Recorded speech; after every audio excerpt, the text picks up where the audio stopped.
You know when your customers are shopping at your business and they pick up a product? The customer holds it, feels it, and shows it to their friend. Then they look at the price tag. Oh my, I need to look at something else. The customer picks up a second item and loves the way it looks. They've heard of this product, but haven't yet seen it in person. I've got to have this. You're happy the customer chose to buy a product, but you're equally frustrated that they didn't buy both items. I want them both. The Consumer Experience Lab at Barbera Solutions designs behavioral strategies that target the consumer's decision-making process. BarberaSolutions.com. Because the opposite of rational is not irrational. BARBERA Solutions.com. Why is the shopping cart always in the top right of the screen? How do companies predict my purchases? And why do prices end in 9? Why do fast food companies use red and yellow in their logos? Why do restaurants always have one expensive menu item? Researchers, marketers, and very curious people seek the answers for how we make decisions and how we choose products. ClickSuasion finds the secrets that companies use and shares them with you. Why do I feel better when I bought the last remaining airline ticket? How do I make choices based on colors and fonts? Welcome to ClickSuasion. This is your host, Michael Barbera. We're here with today's guest, Dr. Jain. Dr. Jain is recently a graduate in the PhD of Marketing from the University of Iowa. And his dissertation is titled The Hitchhiker's Guide to Numerical Space of Anchors, Landmarks, and Adjustment. Dr. Jain is the winner of the Ballard and Seashore Dissertation Proposal Award. And his research interests include numerical cognition, how it impacts consumer judgment and decision-making. Additionally, how computational limitations such as attention and working memory capacity bias consumer evaluations and decisions while using human eye tracking, facial expression analysis, and other psychophysical methods to investigate research questions in addition to traditional experiments. Dr. Jain, welcome to the show. How are you? Thank you, Michael. How are you? I am great. Thanks for inviting me to the show. Thanks for being here. So I know you and I spoke earlier, and I'm going to ask you for the rest of the audience, how does it feel to be a recent graduate of a doctoral program? Oh, it feels pretty good, although, on most of the things, it will still take some time to sink in. But to begin with, calling me Dr. Jain has made me feel very, very different. My first name is Gaurav. Well, we like to give credit where credit is due. Well, thank you. So let me ask you, what is so fascinating about anchoring that made you want to pursue not only a PhD, but a career in the subject? Well, if I ask you, do you think that Gandhi died at the age of 60? And then if I ask your alter ego whether he thinks that Gandhi died at the age of 90, and then I ask both of you, at what age do you think Gandhi actually died? Chances are your answer will be closer to 60 and your alter ego's answer will be closer to 90. And this bias in your judgment due to the very first piece of information that you were exposed to without your own willingness. This very bias, is fascinating. It's been used in marketing for a very long time, in pricing. It's been used in marketing on your logos while people tell you about the percentage of fat in a particular beef and all over. But every time it has been used in marketing, it has been used in numbers. It has always been numerical anchoring. So what fascinated me was when we have the common cortical matrix for numbers or for any other kind of many other modalities, why can't we go ahead and use anchoring in other domains as well, such as domains of haptics, domains of sounds, or domains of colors? Can I anchor you using a particular sound before you walk into my store? Or can I anchor you to a particular shade of gray or a particular shade of brown before you walk into a Louis Vuitton showroom or for that matter, any kind of showroom? So that fascinated me. What are some examples of color anchoring that you could share with us? So in the lab setting, I had to go with a very, very controlled experiment. So what I did in my lab, I called the participants in, showed them a particular, and asked them about that, what they think is the right color of the moon. And everybody knows that there's different perceptions about the shade of the moon depending on the time of the day and what light settings are there around you. And then I showed them a gray scale. There were 26 shades of gray, and no puns intended. There were actual shades of gray starting from exact white to exact black. And then I asked them what they think is the right shade of moon, depending on what they had answered before or what particular shade they had seen before. So I anchored them beforehand. And then I tracked their eyes and saw that their responses were always going towards the shade they were anchored with. So that was in the lab setting. But if we go in the corporate setting, think of a Louis Vuitton showroom. They generally have about 3 to 4 main colors, and three of them are on the darker side, on the brown side. And whenever you think of a Louis Vuitton showroom, you think of other brands as well. So now, if we think about Gucci, now Gucci has many colors. Their colors range from across all the. Of, I mean, their colors range from different, from all the colors, from light to dark. So if I were a Louis Vuitton marketing manager, I would try to anchor my customers the moment they walk into the store towards the brownish side, towards the darker side, so that they start perceiving the colors of my 75% of my bags. I mean, that's not an actual number, but 3 of their 4 main colors are towards the darker side. So if the consumers are anchored to begin with towards the darker side, they'll be more likely to choose or have positive attitudes towards the bags that Louis Vuitton is trying to sell them. So when should we expect that Louis Vuitton is going to send you their offer letter? No, that will still take some time, because first of all, there have to be a lot of ethical issues that Louis Vuitton have to go through. And we always have to fill a form known as IRB. Once they get through with that, they will be sending me the offer letter, I guess. So I really like how you brought that up. What are some ethical concerns that come up with marketing and anchoring? So the biggest question I always get is that I'm always with the devil. I'm always trying the marketeers sell their product to the consumers. Now I don't completely believe that. First of all, because a lot of my projects, like in one of my projects where I'm working with framing, how we frame the marketing communications, I actually show that it can be more beneficial for the public uh, sector companies to use more specific numbers, such as 81.56% instead of about 80%, to actually make the smokers perceive smoking to be much more injurious. So one is that yes, I'm not always working on the devil's side. Second, the devil is not the devil. What is making this economy run? This The marketeers, I believe, have the responsibility to tap into the consumer surplus. That is, for making the consumer spend and feel happy and making the money run in the economy. If the marketeers are not there, nobody will be going and spending their money, spending $2,000 on a particular computer and for a particular brand. So when marketeers create brand, they tap into the consumer surplus, which is, I think, is very important for running the economy. Now, how does human eye tracking correlate with anchoring and research? So human eye tracking, so anchoring is a phenomenon and framing is a phenomenon. All these biases are biases which we see as phenomenon, and anchoring is and eye tracking is a methodology. It is a methodology to tap the processes underlying these phenomenons. So I use eye tracking in my experiments to actually look at the underlying mechanisms of anchoring, which, by the way, are under conflict in the past literature. There has been 40 or 50 years of literature on anchoring, and still there's nobody is very sure about how anchoring takes place.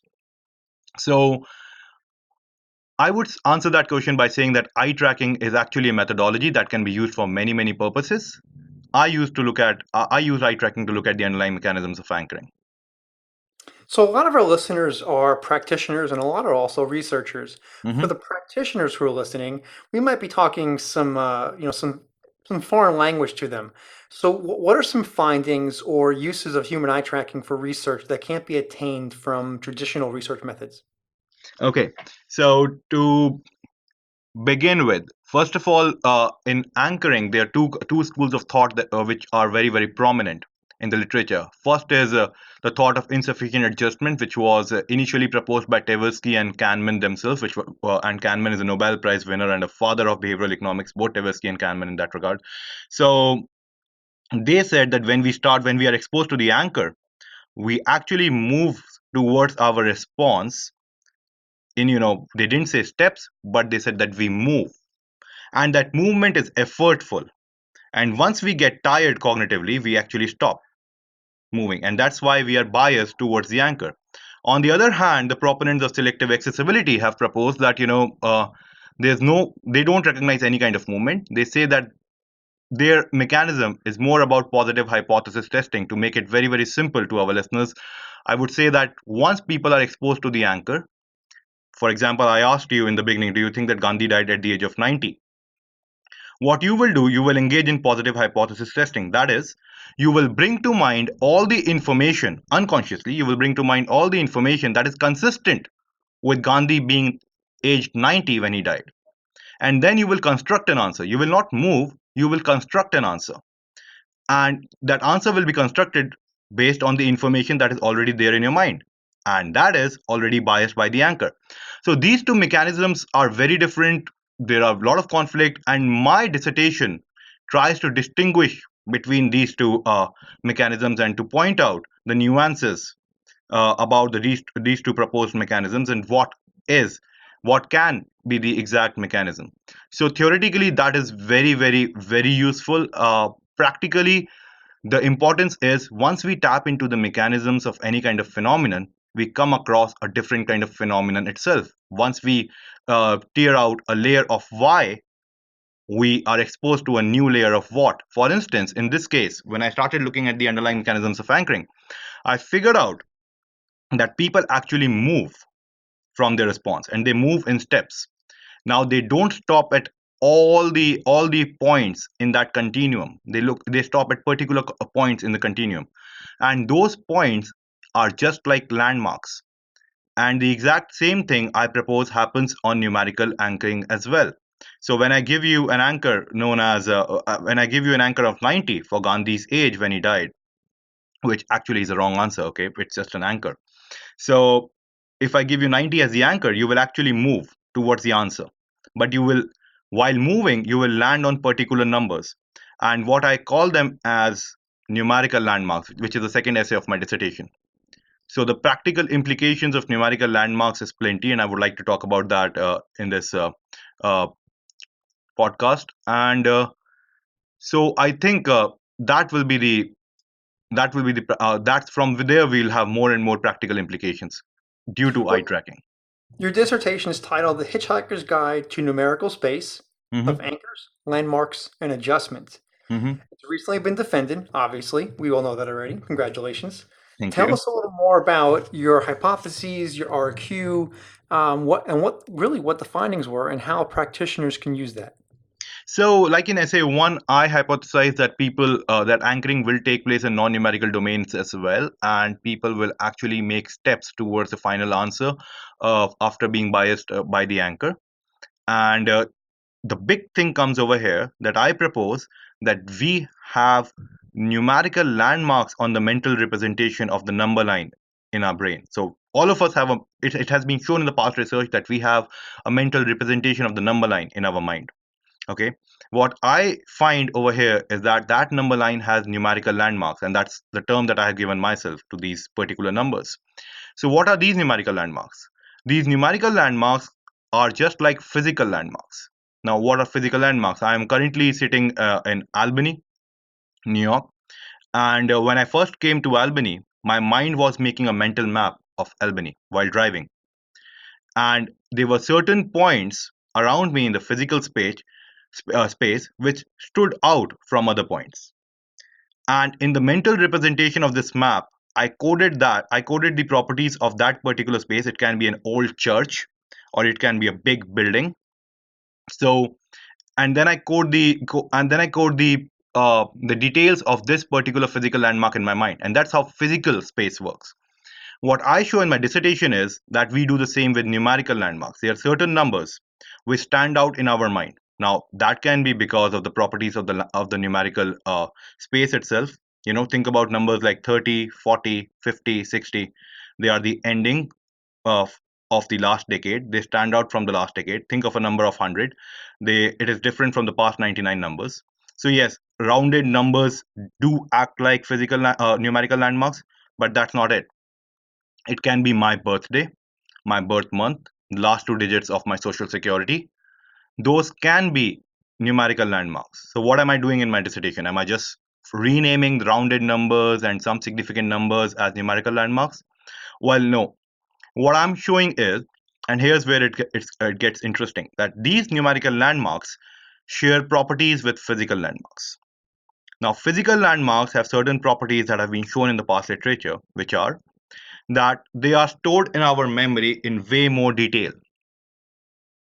They can be recalled way more easily. So they are very salient and accessible in our mind. And third, most importantly, physical landmarks act like decision nodes. So, if I am climbing Mount Everest from the south side, so probably while I'm climbing Mount Everest and I'm very exhausted, I would probably like to camp somewhere, and I will not choose any point to put a camp. I will make a decision on a seemingly distinct looking physical landform, like starting off an ice sheet or starting off of a steep slope, something like that. And it happens in the numerical space as well. So when we think of making a decision, which I show using eye tracking in my research, we often make a decision on these landmarks. So that becomes very, very significant in the practical use. For instance, suppose I'm just thinking off my head. So suppose I am a Toyota marketeer and I am trying to make a new engine and I want to do a focus group interview. And while doing that focus group interview, I have to be very, very careful about the numbers. And if I ask them a question that, our last engine used to give 28 miles per gallon, but this particular engine can probably give 45 miles per gallon, what do you think is the miles per gallon you will be happy with? How much should we stress before rolling out this engine in the market? Before I give the points on that particular scale that I'll be giving the participants, I have to be very careful because depending on those points, whether those points are 5, 10, 15, 20, 25, 30, or they are like 5, 6, 7, 8, 9, 10, 11, 12, and so on, my responses from the focus group participants will be biased. So that can be one of the practical implication of numerical landmarks. The other thing can be in packaging. When we are using packaging for certain products, whether I am giving a number 80 on the packaging versus I'm giving a number 78 on the packaging makes a huge difference about how much do I remember about all the other details on that packaging. So that can be a practical implication as well. So, to your knowledge, which products or companies are currently using these tactics in their marketing? Well, I would refrain from using any particular names, but yes, there are many FMCG, fast-moving consumer goods and consumer goods companies which sell products ranging from which sell products that we use in our daily lives. They are using these properties while selling. They are using our biases while selling uh, toothpaste to us or while selling cans to us. And whether they are doing it, whether they have in-house research for doing that, or whether they are doing it unknowingly, that's a different question altogether. But once we know more about it, we will be very, very, it will be very, very helpful to help the companies to better streamline their research and to help the policymakers as well to save the consumer from any kind of unethical practices that the companies might be following. Agree. We always want to make sure that we're providing or offering the best possible ethics, or we're designing our marketing campaigns with the best possible ethics in mind to create a good user experience. I really like how you mentioned toothpaste, because when it comes to mind grocery stores, anchoring and biases are very popular in marketing and sales and product placement within grocery stores. And you can imagine yourself sitting in front of that or standing in front of that the aisle at the grocery store with toothpaste, and there's probably a couple of hundred options to choose from. But which one do you choose from? Are you anchored? Is it lived experience, or is it a personal bias? Why you buy a specific toothpaste brand? Absolutely. So I actually want to ask you a few questions about yourself. Let's learn Mhm. about you. What are some anchoring techniques that nudged you into a decision? Well, there might be many. The first of them is in pricing, because researching on cognitive biases does not make me immune to cognitive biases. So I think the first of all is pricing. When I'm looking for houses over here right now because I'll be moving in the area, and the first price is generally given by the producer, and that's what biases the consumers a lot, including me. If I want to decrease the price, I'll start from that price which has been given uh, by the by the dealer to me. And yep, so pricing is coming to my mind. That's the first thing. The second thing that is coming to my mind is smells. You know, smells. We can use anchoring in smells as well. So the moment I walk in a particular restaurant, if there's a strong aura of a particular dish, I'll be anchored towards that particular dish. So all my other uh, dishes that I'll be calling for will have a contrast effect due to that anchor, and my own preferences will be biased due to that anchor. I'm guilty of that too. I'm pretty sure I've been anchored into food many more times than I was supposed to be just because of the smell of the food. Yep, yep, it happens to everyone. Believe me. So guilty of it. Uh, who would you say were some influential researchers that whether you know them or not, really guided you through your path and your education in I think the behavioral? research by Tversky and Kahneman into behavioral economics, their flagship paper, and that really inspired me, made me look into this anchoring and judgment and decision making, and all of behavioral economics. The other researchers that I would name probably are Dilip Soman from University of Toronto. His work really seems very interesting, and I think works of Jonah Berger uh, and Dan Ariely. These are theirs were the works and books that I had started reading during my undergrad when I had started thinking about behavioral economics. Yeah, I'm sure we're going to see a lot more of you soon. Now that you're starting at RPI as a professor in marketing, what Mhm. would you say to individuals that are looking to start a career in behavioral economics or behavioral finance? Well, the first thing probably I would like to tell all the people who are listening to me and who are thinking of starting a career in behavioral economics or behavioral finance is to figure out what exactly in behavioral finance and behavioral economics you are interested in, because this field, behavioral economics, behavioral finance, starts from is on a continuum. It starts from on one end it has deep psychology in it. The theories are deeply rooted in psychology. On the other hand, it has theories from economics, deeply rooted in economics. So what kind of researcher do you want to be? Do you want to be a judgment and decision making researcher, within the realms of behavioral economics, and you want to look at the psychological processes? You want to start with psychological theories, or do you want to be more on the economics side? That is, you want to work on more of economics theories. You want to make mathematical models, how the mathematical models differs due to our own biases. So that's the first thing you need to think about. You want to be more of an experimental researcher, or you want to be more of a quantitative researcher, and And depending on that, you one needs to start in the field. What is next for you? What's next? What's going to happen in the next 5 to 10 years for you? What's your plan?